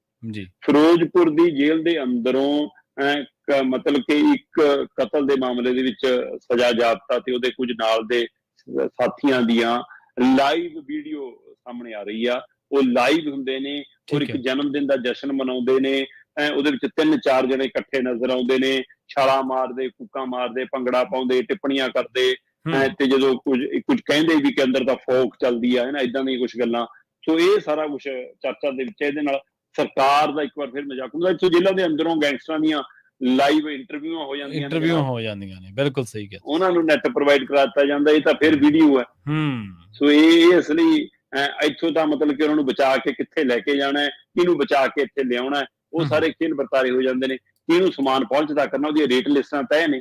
ਇਸ ਲਈ ਕਹਿੰਦੇ ਕਿ ਮੋਬਾਈਲ ਕੀ ਚੀਜ਼ ਹੈ ਸਾਡੇ ਲਈ। ਸੋ ਇਹ ਵਰਤਾਰਾ ਸਿਸਟਮ ਤੇ ਸਰਕਾਰ ਤੇ ਚਿਹਰੇ ਮੋਹਰੇ ਬਦਲਣ ਨਾਲ, ਪੱਗਾਂ ਦੇ ਰੰਗ ਬਦਲਣ ਨਾਲ ਤੁਸੀਂ ਨਹੀਂ ਕਹਿ ਸਕਦੇ ਕਿ ਸੁਧਾਰ ਹੋ ਗਿਆ। ਇਹ ਵਰਤਾਰਿਆਂ ਨੂੰ, ਇਹ ਦ੍ਰਿਸ਼ ਜਦੋਂ ਤੱਕ ਨਹੀਂ ਦਿਖਣੋਂ ਹਟਦੇ, ਜਦੋਂ ਤੱਕ ਇਹ ਦ੍ਰਿਸ਼ ਨਹੀਂ ਬਦਲਦੇ, ਤਦ ਤੱਕ ਨਹੀਂ ਤੁਸੀਂ ਕਹਿ ਸਕਦੇ ਕਿ ਬਦਲਾਅ ਆ ਗਿਆ। ਜੀ ਬਿਲਕੁਲ। ਤੇ ਜਾਂਦੇ ਸ਼ਰਮਾ ਜੀ, ਗੱਲ ਕਰੀਏ ਆਪਾਂ ਮੌਸਮ ਦੀ, ਮਾਨਸੂਨ ਨੇ ਕਹਿੰਦੇ ਆਉਂਦੇ ਹੀ ਮਚਾਤੀ ਤਬਾਹੀ। ਬਿਲਕੁਲ ਪ੍ਰਵੀਨ ਜੀ, ਮਾਨਸੂਨ ਜਿਹੜਾ ਮਤਲਬ ਕਿ ਬੜੀ ਰਫ਼ਤਾਰ ਮੱਠੀ ਪੈ ਗਈ ਸੀ ਜਿਹਦੀ, ਉਹ ਅਚਾਨਕ ਇੰਨੀ ਰਫ਼ਤਾਰ ਫੜੀ ਕਿ ਯੂਪੀ ਚੋਂ ਇੱਕ ਦਿਨ 'ਚ ਹਰਿਆਣਾ, ਹਰਿਆਣਾ ਤੋਂ ਇੱਕ ਦਿਨ 'ਚ ਪੰਜਾਬ, ਤੇ ਲਗਭਗ ਪੂਰੇ ਪੰਜਾਬ ਨੂੰ ਇੱਕ ਦਿਨ 'ਚ ਇਹਨੇ ਕਵਰ ਕਰ ਲਿਆ। ਤੇ ਪੂਰੇ ਪੰਜਾਬ ਦੇ ਵਿੱਚ ਹੁਣ ਇੱਕ ਤਰ੍ਹਾਂ ਦਾ ਹਾਈ ਅਲਰਟ ਹੈ ਅਗਲੇ 5 ਦਿਨ। 4 ਤੋਂ 5 ਦਿਨ ਤੇਜ਼ ਮੀਂਹ ਦੀ ਸੰਭਾਵਨਾ, ਤੇ ਅਗਲੇ 2 ਦਿਨ ਤਾਂ ਬਿਲਕੁਲ ਪੀਕ ਤੇ ਰਹਿਣ ਦੀ ਸੰਭਾਵਨਾ। ਔਰ ਪੂਰੇ ਪੰਜਾਬ ਤੁਸੀਂ ਇੱਥੋਂ ਅੰਦਾਜ਼ਾ ਲਾ ਲਓ ਕਿ ਅੰਮ੍ਰਿਤਸਰ ਦੇ ਵਿੱਚ 113 mm ਤੋਂ ਵੱਧ ਮੀਂਹ ਇੱਕ ਦਿਨ 'ਚ ਪੈ ਗਿਆ। ਅੱਛਾ ਜੀ। ਸੋ ਇਹ ਇਸ ਲਈ ਬਾਕੀ ਸ਼ਹਿਰਾਂ ਦੀ ਸਥਿਤੀ ਵੀ ਇਹੀ ਹੈ। ਜੇਕਰ ਮੈਂ ਪੰਜਾਬ ਦੇ ਗਵਾਂਢੀ ਸੂਬੇ ਹਿਮਾਚਲ ਦੀ ਗੱਲ ਕਰਾਂ ਜਾਂ ਹਰਿਆਣਾ ਦੀ ਗੱਲ ਕਰਾਂ, ਘੱਗਰ ਵਾਲੀ ਤਸਵੀਰ ਇੱਕ ਬਹੁਤ ਵਾਇਰਲ ਹੋਈ ਕਿ ਬੀਬੀ ਚੌਲਾਂ ਦਾ ਮੱਥਾ ਟੇਕਣ ਗਈ ਸੀ, ਗੱਡੀ ਸਣੀ ਵਿੱਚ ਵੜ ਗਈ ਘੱਗਰ 'ਚ, ਤੇ ਉਹ ਮੁੰਡਿਆਂ ਨੇ ਬਚਾ ਲਿਆ, ਚਲੋ ਜੀ, ਨਹੀਂ ਤਾਂ ਆਪਣਾ ਵੀ ਮੱਥਾ ਟਿਕ ਗਿਆ ਸੀ ਨਾਲੇ। ਤੇ ਉਧਰ ਲੋਕ ਖੜਦੇ ਨੀ ਗੇ ਜੀ, ਘੁੰਮਣ ਜਾਣਾ ਤੁਸੀਂ ਜਾਓ, ਪਰ ਸੁਰੱਖਿਆ ਨਿਯਮ ਤਾਂ ਅਪਣਾਓ।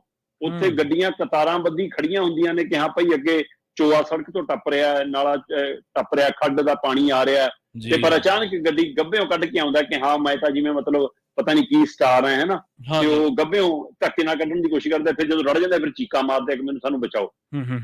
ਸਾਡੇ 'ਚ ਪੇਸ਼ੈਂਸ ਮੁੱਕ ਗਈ, ਸਾਡੇ ਸਹਿਣ ਸ਼ਕਤੀ ਖਤਮ ਹੋ ਗਈ, ਜਾਂ ਸਾਡੇ 'ਚ ਹੀਰੋ ਬਣਨ ਦੀ ਵੀਡੀਓ ਬਣਾ ਕੇ ਉਸ ਨੂੰ ਚੜਾਉਣ ਦੀ ਕਵਾਇਦ ਹੋ ਗਈ ਕਿ ਅਸੀਂ ਮੌਤ ਨੂੰ ਵੀ ਮਜ਼ਾਕਾਂ ਕਰਦੇ ਹਾਂ, ਜਾਂ ਅਸੀਂ ਇੰਨੀ ਨਲਾਇਕ ਸਮਝ ਵਾਲੇ ਹੋ ਗਏ ਹਾਂ, ਜਾਂ ਕਾਹਲ ਇੰਨੀਆਂ ਕੀ ਪਹਿਲੂ ਨੇ ਕਿ ਲਗਾਤਾਰ ਇਹ ਵਰਤਾਰੇ ਵਾਪਰ ਰਹੇ ਨੇ। ਔਰ ਇੱਧਰ ਸਰਕਾਰਾਂ ਸਮੇਂ-ਸਮੇਂ ਅਲਰਟ ਜਾਰੀ ਕਰਦੀਆਂ ਨੇ ਕਿ ਭਾਈ ਬਰਸਾਤ ਦੇ ਮੌਸਮਾਂ 'ਚ ਪਹਾੜੀ ਖੇਤਰ 'ਚ ਨਾ ਜਾਓ, ਜਿੱਥੇ ਮਤਲਬ ਕਿ ਜ਼ਮੀਨਾਂ, ਪਹਾੜ ਖਿਸਕਣ ਦਾ ਡਰ ਹੈ, ਜਾਂ ਨਦੀਆਂ, ਨਾਲਿਆਂ, ਦਰਿਆਵਾਂ ਉਹਨਾਂ ਦੇ ਕੰਢਿਆਂ ਤੋਂ ਦੂਰ ਰਹੋ, ਹੈਨਾ। ਉਹਦੇ ਬਾਵਜੂਦ ਵੀ ਲੋਕ ਉੱਥੇ ਹੀ ਜਾਣਗੇ, ਵਿਚਾਲੇ ਜਾਣਗੇ, ਫੋਟੋਆਂ ਖਿਚਾਉਣਗੇ, ਤੇ ਆ ਵਰਤਾਰਾ ਲਗਾਤਾਰ ਜਾਰੀ। 301 ਸੜਕਾਂ ਬੰਦ ਹੈ। 24 ਘੰਟੇ ਬਾਅਦ ਮਨਾਲੀ ਵਾਲਾ ਰਾਹ ਖੁੱਲਣ ਜੋਗਾ ਹੋਇਆ। ਸ਼ਿਮਲੇ ਨੂੰ ਜਿਹੜੀ ਸਪੈਸ਼ਲ ਕਾਲਕਾ ਤੋਂ ਰੋਡ ਜਾਂਦੀ ਆ, ਟ੍ਰੇਨ ਵਾਲੀ ਜਿਹੜੀ ਉਹ ਪਕੜੀ ਜਾਂਦੀ ਆ, ਉਹ ਵੀ ਮਤਲਬ ਕਿ ਬੰਦ ਹੋ ਗਈ ਸੀ। ਸੋ ਇਹ ਸਾਰੇ ਦੇ ਬਾਵਜੂਦ ਪਿਛਲੇ 2 ਦਿਨਾਂ 'ਚ 29 ਲੋਕਾਂ ਦੀ ਜਾਨ ਜਾ ਚੁੱਕੀ ਹੈ ਇਸ ਮੀਂਹ ਦੇ ਕਾਰਨ। ਪਰ ਹਮ ਨਹੀਂ ਮਾਨੇਗੇ ਵਾਲੀ ਸਥਿਤੀ ਅਜੇ ਵੀ ਬਰਕਰਾਰ ਹੈ। ਹਜ਼ਾਰਾਂ ਗੱਡੀਆਂ ਫਸੀਆਂ ਨੇ, ਹਜ਼ਾਰਾਂ ਲੋਕ ਫਸੇ ਨੇ, ਪਰ ਇਹ ਵਰਤਾਰਾ ਸਾਹਮਣੇ ਆਉਂਦਾ ਜੀ। ਹਿਮਾਚਲ ਦੇ ਵਿੱਚ ਪਿਛਲੇ ਦਿਨਾਂ ਦੇ ਦੌਰਾਨ 9 ਲੋਕਾਂ ਦੀ ਜਾਨ ਗਈ ਆ 2-3 ਦਿਨਾਂ 'ਚ। ਮੁੰਬਈ ਦੇ ਵਿੱਚ 6 ਲੋਕਾਂ ਦੀ ਜਾਨ ਗਈ ਆ। ਰਾਜਸਥਾਨ ਦੇ ਵਿੱਚ 5 ਲੋਕਾਂ ਦੀ ਇਸ ਮੀਂਹ ਨੇ ਜਾਨ ਲਈ ਆ। ਹਰਿਆਣੇ ਦੇ ਵਿੱਚ ਤੇ ਪੰਜਾਬ 'ਚ 2-2 ਲੋਕਾਂ ਦੀ ਇਸ ਮੀਂਹ ਦੇ ਕਾਰਨ ਜਾਨ ਚਲੀ ਗਈ, ਹੈ ਨਾ। ਇਸੇ ਤਰ੍ਹਾਂ ਛੱਤੀਸਗੜ੍ਹ ਦੇ ਵਿੱਚ ਬਿਜਲੀ ਗਿਰਨ ਨਾਲ ਮੀਂਹ ਦੇ ਨਾਲ 5 ਲੋਕਾਂ ਦੀ ਜਾਨ ਚਲੀ ਗਈ, ਤੇ ਆ ਪਿਛਲੇ ਮਤਲਬ ਕਿ 2 ਦਿਨਾਂ 'ਚ 29 ਲੋਕਾਂ ਦੀ ਜਾਨ ਚਲੀ ਗਈ। ਹਿਮਾਚਲ ਸੂਬੇ ਦੀ ਜੇਕਰ ਮੈਂ ਗੱਲ ਕਰਾਂ, 102 ਕਰੋੜ ਤੋਂ ਵੱਧ ਸਰਕਾਰੀ ਤੇ ਪ੍ਰਾਈਵੇਟ ਮਿਲਾ ਕੇ ਨੁਕਸਾਨ ਹੋ ਚੁੱਕਿਆ ਹੁਣ, ਆਰਥਿਕ ਨੁਕਸਾਨ। 102 ਕਰੋੜ ਤੋਂ ਵੱਧ, 100 ਕਰੋੜ ਤੋਂ ਵੱਧ ਦਾ ਆ 3 ਦਿਨਾਂ ਦੇ 4 ਦਿਨਾਂ ਦੇ ਵਿੱਚ, ਹੈ ਨਾ। ਪੂਰੇ ਉੱਤਰ ਭਾਰਤ ਤੇ ਪੱਛਮੀ ਭਾਰਤ ਦੇ ਵਿੱਚ ਪੂਰੀ ਤਰ੍ਹਾਂ ਮਾਨਸੂਨ ਫੈਲ ਚੁੱਕਿਆ, ਤੇ ਇਹ ਸਭ ਦੇ ਦਰਮਿਆਨ 103 ਤੋਂ ਵੱਧ ਸੜਕਾਂ ਬੰਦ ਨੇ, ਜਿਸ 'ਚ ਨੈਸ਼ਨਲ ਹਾਈਵੇ ਵੀ ਨੇ। ਸੋ ਪੰਜਾਬ ਤੇ ਹਰਿਆਣਾ ਸਣੇ ਜੰਮੂ ਕਸ਼ਮੀਰ, ਰਾਜਸਥਾਨ, ਹਿਮਾਚਲ, ਚੰਡੀਗੜ੍ਹ, ਇਹਨਾਂ ਸਾਰਿਆਂ 'ਚ ਅਗਲੇ 5 ਦਿਨ ਦਾ ਅਲਰਟ ਹੈ, ਤੇ 2 ਤੋਂ 3 ਦਿਨ ਤਾਂ ਬਹੁਤ ਭਾਰੀ ਮੀਂਹ ਤੇ ਤੂਫਾਨ ਦੱਸਿਆ ਗਿਆ। ਇਸ ਲਈ ਬੇਸ਼ੱਕ ਇਸ ਮੌਸਮ ਦੀ ਤਬਦੀਲੀ ਦੇ ਨਾਲ ਤਾਪਮਾਨ 'ਚ ਤਾਂ 3 ਤੋਂ 5 ਡਿਗਰੀ ਤੱਕ ਗਿਰਾਵਟ ਆ ਰਹੀ ਆ, ਲੋਕਾਂ ਨੂੰ ਗਰਮੀ ਤੋਂ ਰਾਹਤ ਮਿਲ ਰਹੀ ਆ, ਪੰਜਾਬ ਦੇ ਵਿੱਚ ਬਿਜਲੀ ਦੀ ਖਪਤ ਘਟੀ ਆ, ਪਰ ਇਹ ਮਾਨਸੂਨ ਜਿੱਥੇ ਰਾਹਤ ਲੈ ਕੇ ਆਇਆ ਉੱਥੇ ਆਫਤ ਵੀ ਲੈ ਕੇ ਆਇਆ। ਇਸ ਲਈ ਥੋੜੀ ਜਿਹੀ ਸੁਚੇਤ ਰਹਿਣ ਦੀ ਲੋੜ। ਜੀ ਸ਼ਰਮਾ ਜੀ, ਇਹਨਾਂ ਖਾਸ ਖਬਰਾਂ ਤੇ ਖਾਸ ਜਾਣਕਾਰੀਆਂ ਦੇਣ ਦੇ ਲਈ ਤੁਹਾਡਾ ਬਹੁਤ-ਬਹੁਤ ਧੰਨਵਾਦ ਜੀ। ਬਹੁਤ ਸ਼ੁਕਰੀਆ ਜੀ। ਪ੍ਰੋਗਰਾਮ ਖਬਰ ਤੇ ਨਜ਼ਰ ਦੇ ਵਿੱਚ ਆਪਣੇ ਨਾਲ ਜੁੜੇ ਸਨ ਦੀਪਕ ਸ਼ਰਮਾ ਜੀ, ਜਿਨ੍ਹਾਂ ਦੇ ਨਾਲ ਆਪਾਂ ਕਈ ਅਹਿਮ ਖਬਰਾਂ ਨੂੰ ਲੈ ਕੇ ਚਰਚਾ ਕੀਤੀ ਹੈ। ਵੇਲਾ ਹੋ ਚੱਲਿਆ ਤੁਹਾਡੇ ਤੋਂ ਇਜਾਜ਼ਤ ਲੈਣ ਦਾ। ਪੰਜਾਬੀ ਰੇਡੀਓ USA ਤੇ ਪ੍ਰੋਗਰਾਮਾਂ ਦਾ ਸਿਲਸਿਲਾ ਲਗਾਤਾਰ ਜਾਰੀ ਹੈ। ਤੁਸੀਂ ਜੁੜੇ ਰਹੋ ਪੰਜਾਬੀ ਰੇਡੀਓ USA ਦੇ ਨਾਲ। ਤੇ ਆਖਿਰ ਦੇ ਵਿੱਚ ਇੱਕ ਵਾਰ ਫਿਰ ਤੋਂ ਤੁਹਾਨੂੰ ਸਭ ਨੂੰ ਪਿਆਰ ਸਤਿਕਾਰ ਸਹਿਤ ਸਤਿ ਸ਼੍ਰੀ ਅਕਾਲ।